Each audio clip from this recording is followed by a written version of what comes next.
हाँ जी, इस प्रश्न को देखेंगे। ठीक है, ये आइंस्टीन की सबसे बड़ी खोज थी, रिलेटिविटी थ्योरी। उसी का एक समीकरण है ना।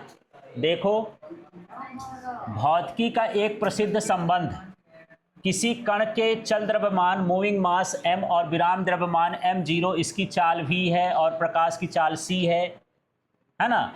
पहले किसने दिया था? अल्बर्ट आइंस्टाइन ने दिया था। इसको बोलते हैं आपेक्षिकता का सिद्धांत, प्रिंसिपल ऑफ रिलेटिविटी, है ना। इसके कारण ये एक समीकरण बना। एक छात्र जब समीकरण लिख रहा था, इसमें समीकरण इस तरह से लिख दिया, लेकिन वो सी लगाना क्या हो गया? भूल गया। अब आपका काम है कि सी कहां पर लगेगा।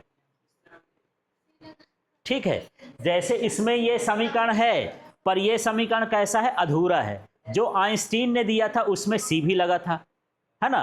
अब आपके पास एक क्वेश्चन आ गया है कि इसमें सी कहां लगेगा, तो इसको हम विमी विधि से पता लगाएंगे। ठीक, सबसे पहले ऐसा देखते हैं, यहां पर जो LHS है, LHS में क्या लिखा है? m, है ना, स्मॉल m की विमा। इसकी विमा कितनी है यार? इसकी विमा क्या होती है? m। ठीक है, अब देखो RHS में ऊपर की बीमा ले लेते हैं, m0 की बीमा। क्या ले लिए? m0 की बीमा। m भी द्रव्यमान ही है, और द्रव्यमान की बीमा क्या होती है? m। मतलब इसका LHS का और RHS का विमा समान है। मतलब नीचे की कोई विमा नहीं होनी चाहिए। नीचे की राशि कैसी होनी चाहिए? विमाहीन। भाई देखो, अभी मिल ना गया, ऊपर का m इधर वाला ये मिल गया, मतलब नीचे की भी कोई बीमा नहीं होनी चाहिए। जब मिल गया तो इसकी जरूरत ही नहीं है। ठीक, तो इसके नीचे ही क्या आ जाएगा? सी स्क्वायर। तो यहां पर लिखोगे कि जो इसके ये किसकी बीमा थी? m0, माने ये किसकी बीमा हो गई? अंश की। m0 हम किसके लिए? अंश की।